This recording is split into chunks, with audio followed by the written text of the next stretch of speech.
हमारे इस YouTube channel के सेगमेंट फास्ट न्यूज में आप तमाम का इस्तकबाल है। इस वीडियो में आप देख सकते हैं कम मिनटों में बहुत ज्यादा खबरें। तो आइए शुरू करते हैं वीडियो को और देखते हैं आज की ताजा तरीन खबरें। मणिकुंडा में मंजीरा पाइपलाइन फट गई, अपार्टमेंट्स और गाड़ियां डूब गईं। हैदराबाद के इलाके मणिकुंडा में मंजीरा से पानी सरबराह होने वाला पाइप अचानक फट पड़ा। पाइपलाइन फटने से पानी जोर से उबलकर सड़कों पर फैल गया और करीबी घरों में दाखिल हो गया, जिससे मुकामी लोग खौफ और हिरास में मुब्तला हो गए। पानी के शदीद दबाव की वजह से 2 अपार्टमेंट्स के सल्लार मुकम्मल तौर पर डूब गए और पार्किंग में खड़ी कारें और 2 पहिया गाड़ियां भी डूब गईं। इत्तला मिलते ही NDRF की टीमें और फायर ब्रिगेड अमला फौरी तौर पर मौके पर पहुंच गए और भारी मोटरों की मदद से सल्लार से पानी निकालने का काम शुरू कर दिया, जबकि मंजीरा से पानी की सप्लाई आर्जी तौर पर रोक दी गई है। अचानक पेश आने वाले इस हादसे से अपार्टमेंट के रिहायशियों को शदीद मुश्किलात का सामना है। तेलंगाना में मस्जिद 9000 अहल अफराद को इंदरमा मकानात मिलेंगे। तेलंगाना हुकूमत ने रियासत में मकानात की तामीर से महरूम रह जाने वाले हज़ारों खानदानों के लिए खुशखबरी सुनाई है। महकमे इम्कान ने फैसला किया है कि वो अहल अफराद जिन्होंने साबिक़ा BRS हुकूमत या मुत्तहदा आंध्र प्रदेश के दौर में मकानात की तामीर शुरू की थी लेकिन सिर्फ बुनियाद डालकर काम अधूरा छोड़ दिया था, अब इन्हें इंदरमा हाउसिंग स्कीम में शामिल किया जाएगा। हुकूमत के सर्वे के मुताबिक रियासत भर में ऐसे तकरीबन 9000 मुस्तहिक़ और अहल अफराद की निशानदही की गई है। इन अफराद को बुनियाद की तामीर के लिए दी जाने वाली 1 लाख रुपये की इमदाद मिन्हा करके बकिया 4 लाख रुपए की माली इमदाद फराहम की जाएगी ताकि वो अपने मकानात की तामीर मुकम्मल कर सकें। वाज़ेह है कि मुत्तहदा रियासत आंध्र प्रदेश में इंदरमा हाउसिंग स्कीम के तहत मकान मंजूर हुए थे, लेकिन हुकूमत बदलने के बाद BRS हुकूमत ने इनकी माली मदद रोक दी थी। बाद पिछली हुकूमत ने गृहलक्ष्मी स्कीम शुरू की थी, लेकिन इंतखाबात की वजह से इसका फ़ायदा भी इन लोगों तक नहीं पहुँच सका था। मौजूदा कांग्रेस हुकूमत ने अब उन तमाम अधूरे मकानात को मुकम्मल करने के लिए अहकाम जारी करने का फैसला किया है। स्पीकर असेंबली की बेटी विकाराबाद की म्युनिसिपल चेयरपर्सन मुंतखब। Speaker Telangana assembly G Prasad Kumar की बेटी G अनन्या रियासत की सबसे कम उम्र म्युनिसिपल चेयरपर्सन का एजाज़ हासिल कर चुकी है। 24 साल G अनन्या विकाराबाद म्युनिसिपालिटी के वार्ड 17 से मुंतखब हुई और उन्हें चेयरपर्सन के ओहदे पर फैज किया गया। इन्हें 1138 वोट मिले और उनके हरीफों में BJP, BRS और CPM के उम्मीदवारों में किसी एक को भी 3 डिजिट वोट हासिल नहीं हुए। अनन्या ने लोएला एकेडमी से बैचलर ऑफ आर्ट्स की तकमील की और वो अमली सियासत में अपने अलहदा शनाख्त बनाने में यकीन रखती हैं। उनका कहना है कि म्युनिसिपालिटी के इंतखाबात में हिस्सा लेते हुए उन्होंने सियासी सफ़र का आगाज़ किया है। इसी तबके से ताल्लुक़ रखने वाली गुडम अनन्या ने कहा कि वो एक खातून की हैसियत से बुनियादी सतह पर आवाम की खिदमत करना चाहती हैं। उन्होंने कहा कि वो अपने वालिद के सियासी कैरियर से फ़ायदा उठाने के बजाय अपनी अलहदा शनाख्त में यकीन रखती हैं। उन्होंने कहा कि वो कांग्रेस के चेयरपर्सन के तौर पर विकाराबाद म्युनिसिपालिटी को हैदराबाद की तर्ज पर तरक्की देने की बसाई करेंगी। अखिलती मालियाती कॉरपोरेशन की जानिब से मुस्तहिक़ अफराद में माली इमदाद किट्स की तकसीम की आज तकरीब। तेलंगाना माइनॉरिटी फाइनेंस कॉरपोरेशन की जानिब से अखिलतियों की मुआशी और समाजी तरक्की के लिए मुस्तहिक़ अफराद में माली इमदाद, टूल किट्स, जनरेटर्स, मोपेड्स और दीगर अशिया की तकसीम और नई स्कीमात के आगाज़ की तकरीब 18 फरवरी सुबह 11 बजे नामपल्ली में मुनक़्क़िद की जा रही है। रियासती वज़ीर अखिलती बहबूद मोहम्मद अज़हरुद्दीन और दीगर इस तकरीब में शिरकत करेंगे। मुस्लिम फ़कीर, दोड़ीकला और दीगर अखिलती बरादरों में मोपेड्स तकसीम किए जाएंगे। इंदरमा माइनॉरिटी महिला योजना स्कीम के तहत बेवा, मुतल्लक़ा, यतीम, तनहा ख़वातीन को 50,000 रुपये की फ़ीकस माली इमदाद की जाएगी। इसी तरह अखिलती नौजवानों में स्कूटर्स की तकसीम के लिए 80% सब्सिडी पर 1.5 लाख रुपये फराहम किए जाएंगे। 20% दरख़म मुस्तहिक़ अफराद को अदा करना होगा। तुर्का कुशवा मुस्लिम तबके में 60,000 रुपये के टूल किट्स की तकसीम की जाएगी। अखिलती तलबा के लिए स्किल डेवलपमेंट प्रोग्राम और ख़वातीन में सिलाई मशीनों की तकसीम भी अमल में लाई जाएगी। सदर नशीन मोहम्मद उबैदुल्लाह कोतवाल के मुताबिक फाइनेंस कॉरपोरेशन की जानिब से मुख्तलिफ फलाही स्कीमात पर अमल आवारी का मकसद अखिलतियों की मुआशी तरक्की है। तहक़ीर अदालत के मुकदमे में तेलंगाना मेदक कलेक्टर को 6 महीने कैद की सज़ा सुनाई गई। रियासत तेलंगाना मेदक जिले के कलेक्टर राहुल राज को तहक़ीर अदालत के मुकदमे में जेल की सज़ा सुनाई गई है। अदालत के अहकामात को जानबूझकर नज़रअंदाज करने पर हाईकोर्ट ने इन्हें 6 महीने कैद की सज़ा सुनाई और 2000 रुपये जुर्माना आयद किया। बाद अदालत ने इस फैसले पर अमल दरामद को 4 हफ्तों के लिए मुअत्तल कर दिया। कलेक्टर को अपील दायर करने के लिए 4 हफ्तों की मोहलत भी दी गई है। यह फैसला एक अराजी तनाज़े के मुकदमे में सुनाया गया, जिसमें मेदक जिले के बोनाल गाँव की रहने वाली लक्ष्मी की जानिब से दायर करदा दरख्वास्त पर समाअत हुई। दरख्वास्त में इल्ज़ाम लगाया गया था कि कलेक्टर ने इससे पहले अदालत की जानिब से जारी करदा अहकामात पर अमल नहीं किया, जिस पर आला अदालत ने मज़कूरा फैसला सादिर किया। तारीखी मक्का मस्जिद में कमिश्नर पुलिस ने सिक्योरिटी इंतजामात का जायजा लिया। Commissioner police Hyderabad VC Sajjanar ने जनाब मीर जुल्फ़िकार अली रुकन सलबी Charminar, additional commissioner law and order south range जनाब Tafseer Iqbal, joint commissioner police special branch Vijay Kumar, DCP south zone Kiran Khare, DCP Rajendra Nagar S Srinivas और दीगर अहदेदारों के साथ तारीखी मक्का मस्जिद में रमज़ान अल मुबारक की आमद से पहले सिक्योरिटी इंतजामात का तफसीली जायजा लिया। इस मौके पर जनाब साहिल अकबर साबिक़ा नुमाइंदा कॉरपोरेटर इंचार्ज सुपरिटेंडेंट मक्का मस्जिद जनाब सैयद उमर पाशा, मैनेजर मक्का मस्जिद हाफिज़ काजी मोहम्मद वहाज अहमद और दूसरे मौजूद थे। कमिश्नर पुलिस हैदराबाद ने मक्का मस्जिद के अंदरूनी और बैरूनी हिस्सों का तफसीली तौर पर दौरा करते हुए जायजा लिया। उन्होंने कहा कि तारीखी मक्का मस्जिद के हर हिस्से को करीब से देखने का मौका मिला और सिक्योरिटी इंतजाम को उन्होंने सख्त करने की हिदायत दी। तारीखी मक्का मस्जिद में फिलहाल 54 कैमरे नस्ब हैं। मस्जिद 43 कैमरों की तनसीब का अमल जारी है।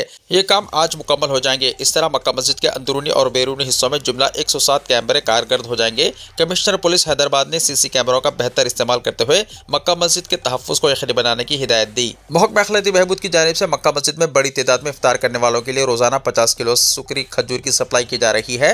मक्का मस्जिद में अहम बाबुद दाखिला पर सामान की जांच के लिए एयरपोर्ट्स की तरह बैगेज स्कैनर लगाए जा रहे हैं ताकि मस्जिद की सलामती को यकीनी बनाया जा सके। महकमा अखलाती बहबूद की जानिब से मक्का मस्जिद में तमाम काम रमजान से पहले मुकम्मल कर लिए गए हैं। जनाब मीर जुल्फ़िकार अली ने बताया कि इफ्तार और तरावी के लिए मक्का मस्जिद आने वालों की पार्किंग के बारे में चार मीनार बस स्टैंड और निज़ामिया तिब्बी यूनानी दवाखाने के अहाते में इंतजाम किए गए हैं। महकमे पुलिस से ख्वाहिश की गई है कि वो रमजान के दौरान मक्का मस्जिद के तरफ में ट्रैफिक के बहाव को आसान बनाने के लिए जरूरी इक़दाम करें। तेलंगाना में हाफ डे स्कूल्स। तेलंगाना हुकूमत ने बढ़ती गर्मियों के पेश नज़र स्कूलों के लिए अहम फैसला किया है। 16 मार्च से रियासत भर के स्कूल सुबह 8 बजे से दोपहर 12:30 बजे तक खुले रहेंगे और 12:30 बजे दोपहर का खाना फराहम किया जाएगा। 10th क्लास के इम्तिहानी मराकिज़ वाले स्कूलों में दोपहर 1 बजे से शाम 5 बजे तक क्लासेस जारी रहेंगे।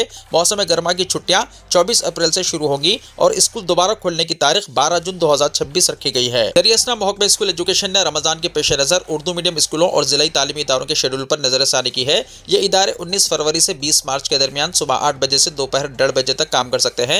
खोए हुए तदरीसी वक्त को पूरा करने के लिए त्यौहार के बाद इजाफी क्लासेस का इनेकाद किया जाएगा। अपर प्राइमरी और हाई स्कूल रोजाना 1 घंटा इजाफी चलाएंगे, जबकि प्राइमरी स्कूल रोजाना आधे घंटे के तदरीसी वक्त का इजाफा करेंगे।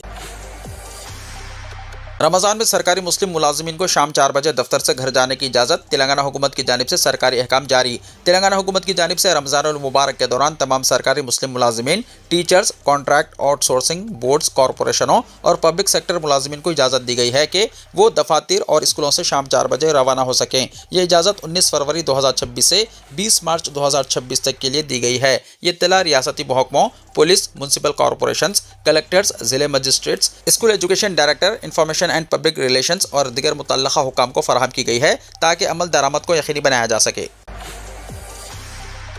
के कविता की क़यादत में प्रजा भवन का घेराव और धरना। तेलंगाना जागृति की सदर के कविता की क़यादत में ख़वातीन, मुअम्मरीन और माज़ूरीन से किए गए इंतखाबी वादों पर अमल दरामद के मुतालबे को लेकर प्रजा भवन का घेराव और धरना मुनक़िद किया गया। बेगमपेट में वाक़ प्रजा भवन के सामने बड़ी तादाद में कारकुनान और ख़वातीन ने एहतजाज करते हुए हुकूमत के खिलाफ शदीद नारेबाजी की। एहतजाज के दौरान मुज़ाहिरीन ने मुतालबा किया है कि ख़वातीन को माहाना 2500 रुपये इमदाद, 1 तोला सोना, स्कूटीज़ और पेंशन में इजाफा जैसे वादों को फौरी तौर पर नाफिज किया जाए। मुज़ाहिरीन का कहना था कि ये वादे इंतखाबी मंशूर का हिस्सा थे, इसलिए हुकूमत को इन्हें बिला ताखिर अमली जामा पहनाना चाहिए। बादशाह कविता ने प्रजावानी की नोडल ऑफिसर दिव्या को याददाश्त पेश करते हुए ख़वातीन के हुकूक़ के तहफ़्फ़ुज़ का मुतालबा किया। इस मौके पर खिताब करते हुए उन्होंने इल्ज़ाम आयद किया कि बल्दी इंतखाबात में भारतीय जनता पार्टी और भारत राष्ट्र समिति के दरमियान अंदरूनी साजबाज हुई, जिसके बाइस बीजेपी को फ़ायदा पहुंचा। उन्होंने ये भी कहा कि आइंदा असम्बली इंतखाबात में दोनों जमातों के दरमियान बाज़ाब्ता इत्तेहाद का खदशा मौजूद है। कविता ने कांग्रेस हुकूमत पर तनखीद करते हुए कहा कि अगर 26 फरवरी को पेश किए जाने वाले बजट में ख़वातीन के लिए माहाना 2500 रुपये इमदाद, स्कूटीज़ और 1 तोला सोना देने के लिए फंड्स मुख्तस ना किए गए तो रियासत भर में एहतजाजी तहरीक शुरू की जाएगी। उन्होंने मुतालबा किया कि मौजूदा 2000 रुपये पेंशन को बढ़ाकर 4000 रुपये किया जाए और तमाम वादे इसी बजट में शामिल किए जाएँ। अपने खिताब के अख्ताम पर उन्होंने कहा कि किसानों को बोनस देना वादे की तकमील है, इसी तरह ख़वातीन से किए गए वादे भी पूरे किए जाएं। उन्होंने दो टोक अल्फाज में कहा कि ख़वातीन को खुशहाल बनाने के दावे किए गए थे, कम अज़ कम माहाना 2500 रुपये इमदाद ही दी जाए, वरना एहतजाज का दायरा मज़ीद वसी किया जाएगा। नलगुंडा को सुपर स्मार्ट सिटी बनाने वजीर कोमटिरेड्डी वेंकटरेड्डी का अज़्म। तेलंगाना के वजीर इमारत व शवारे कोमटिरेड्डी वेंकटरेड्डी ने नलगुंडा म्यूनसिपल कॉरपोरेशन की तरक्की और इसे एक सुपर स्मार्ट सिटी बनाने के अपने वायदे को पूरा करने के लिए खुसूसी तवज्जो मरकूज कर दी है। इस सिलसिले में उन्होंने आज सुबह 5 बजे ही नलगुंडा के मशहूर प्रकाशम बाजार का तफसीली दौरा किया। मेयर के इंतखाब के फ़ौरन बाद वजीर ने खुद मैदान में उतरकर तरक्याती कामों की निगरानी शुरू कर दी। दौरे के दौरान उनकी बुनियादी तवज्जो शहर की सफाई के निज़ाम को बेहतर बनाने, तंग सड़कों की कुशादगी और फुटपाथों पर कायम गैर मजाज कब्जों को हटाने पर रही। वजीर कोमटिरेड्डी ने अपनी मौजूदगी में जेसीपी मशीनों के जरिए किए जाने वाले कामों का बारीकबीनी से मुआयना किया। उन्होंने हुक्काम को हिदायत दी है कि शहर की खूबसूरती और आवाम की सहूलत के लिए तरक्याती कामों में किसी किस्म की कोताही बर्दाश्त नहीं की जाएगी। हैदराबाद के टोली चौकी में पुलिस का कॉर्डन सर्च ऑपरेशन, 23 गैर मुल्की पकड़े गए। शहर के टोली चौकी पुलिस स्टेशन के हुदूद में 16 फरवरी 2026 की रात एक बड़े पैमाने पर कॉर्डन एंड सर्च ऑपरेशन अंजाम दिया गया।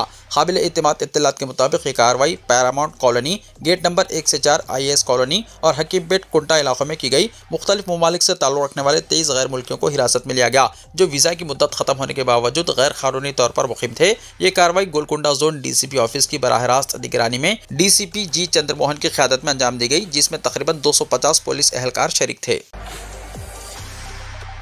तेलंगाना के केथनपल्ली बल्दिया के चेयरमैन के इंतखाब के दौरान कांग्रेस और BRS के दरमियान तसादुम, पुलिस लाठीचार्ज, कई अफराद जख्मी। तेलंगाना के जिले मंचिरियाल के इलाके केथनपल्ली बल्दिया में म्युनिसिपल चेयरमैन और वाइस चेयरमैन के इंतखाब के दौरान BRS और कांग्रेस के कारकुनों के दरमियान तसादुम की वजह से शदीद कशीदगी पैदा हो गई। BRS और CPI के काउंसलर सख्त सिक्योरिटी के दरमियान म्युनिसिपल दफ्तर पहुंचे, जबकि कांग्रेस के काउंसलर्स MP वंशी कृष्णा और वजीर विवेक वेंकट स्वामी के हमरा आए। इस दौरान BRS और कांग्रेस कायदीन के दरमियान तलख कलामी हुई, जो देखते ही देखते झड़पों में तब्दील हो गई और दोनों ग्रुपों ने एक दूसरे पर हमले किए। सूरत हाल बिगड़ने पर पुलिस ने लाठीचार्ज करके हालत को काबू में किया, जिसमें कई अफराद जख्मी हो गए और इन्हें इलाज के लिए हॉस्पिटल मुंतकिल किया गया। दूसरी जानिब BRS ने इल्जाम लगाया कि पुलिस और हुक्काम की मदद से कांग्रेस दोबारा म्युनिसिपल चेयरमैन का ओहदा हासिल करने की साजिश कर रही है और BRS काउंसलरों को इंतखाबी अमल में हिस्सा लेने से रोकने के लिए मुकदमात दर्ज किए जा रहे हैं। 21वें वार्ड की BRS काउंसलर सुरना लता को भी पुलिस ने हिरासत में ले लिया, जिस पर MLA कुआ लक्ष्मी और साबिक MLA बलका समन ने सख्त रद्दमल का इजहार किया। बादशाह बलका समन पर कांग्रेस कारकुनों ने पथराव किया, जिसके जवाब में BRS कारकुनों ने मज़ाहिमत की और पुलिस को दोबारा लाठीचार्ज करके हालत मामूल पर लाना पड़ा। CBSE के 10th क्लास और 12th क्लास के बोर्ड एग्जाम्स का आगाज। हैदराबाद के मुख्तलिफ स्कूलों में मंगल से central board of secondary education यानी CBSE के 10th क्लास और 12th क्लास के सालाना बोर्ड एग्जाम्स का आगाज हुआ है। एग्जाम्स के पहले दिन तलबा की बड़ी तादाद मराकिज़ पर पहुंची, जहां बोर्ड की सख्त हिदायत के मुताबिक इंतजाम किए गए थे। स्कूल इंतजामिया ने एग्जाम्स को शफाफ और पुरअमन तरीके से मुनक्किद करने के लिए तमाम ज़रूरी हिफाजत इक़दाम को हतमी शक्ल दी थी।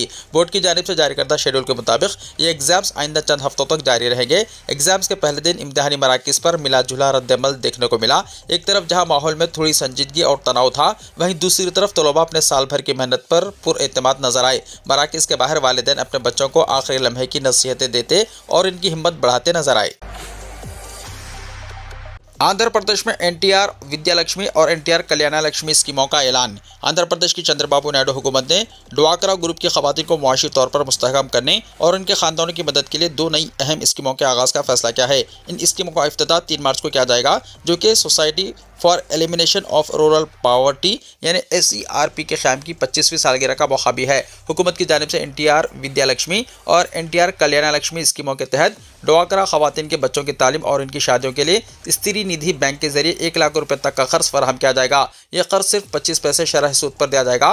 कर्ज की वापसी के लिए खवातीन को 48 महीने अक़सात की सहूलत दी जाएगी। इन स्कीमों के लिए ज़्यादा कागजी कार्रवाई की ज़रूरत नहीं होगी। शादी के लिए कर्ज हासिल करने के लिए सिर्फ शादी का कार्ड, लगन पत्रिका और अखराजात का तखमीना जमा कराना होगा, जिसके बाद यह रकम बराह रास्त बैंक खातों में जमा करवा दी जाएगी। हुकूमत ने इन दोनों स्कीमों के निफाज के लिए 2000 करोड़ रुपए के बजट का तखमीना लगाया है। इसका फ़ायदा उठाने के लिए खातून को कम अज़ कम 6 महीने से किसी ड्वाक्रा ग्रुप की रुकन होना लाजमी है। बायोमेट्रिक तस्दीक की बुनियाद पर मुस्तहिक़ीन को कर्ज जारी किया जाएगा। चीफ मिनिस्टर चंद्रबाबू नायडू 3 मार्च को इन स्कीमों का इफ्तिताह करेंगे, जबकि ख़वातीन के आलमी दिन यानी 8 मार्च की मुनासिबत से भी रियासत भर में जश्न का अहतमाम किया जाएगा।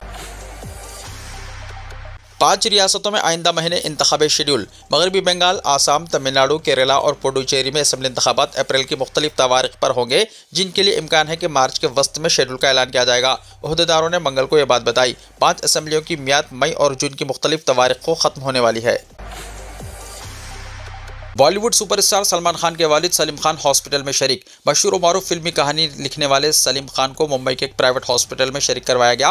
वो बॉलीवुड के सुपरस्टार सलमान खान के वालिद हैं। सलीम खान की उम्र 90 साल की है। मुंबई की लीलावती हॉस्पिटल के ज़राए के मुताबिक इन्हें मंगल 17 फरवरी की सुबह हॉस्पिटल में शरीक कराया गया और इस वक्त वो ICU में ज़ेर इलाज हैं। डॉक्टर की जानिब से इनके मुख्तलिफ तिब्बी मुआयने किए जा रहे हैं। सलमान खान को हॉस्पिटल से बाहर निकलते हुए देखा गया, ताहम उन्होंने मीडिया से बातचीत नहीं की। सलीम खान के दामाद अतुल अग्निहोत्री भी हॉस्पिटल पहुंचे। सलीम खान ने गुज़िश्ता नवंबर में अपनी 90वीं सालगिरह अरकान ख़ानदान के साथ मनाई। इस मौके पर इनकी बेटी अर्पिता खान ने अपने वालिद को खिराज मोहब्बत पेश करते हुए इन्हें अपनी कहकशां करार दिया था। सलीम खान ने 1970 की दहाई में बेपनाह शोहरत हासिल की।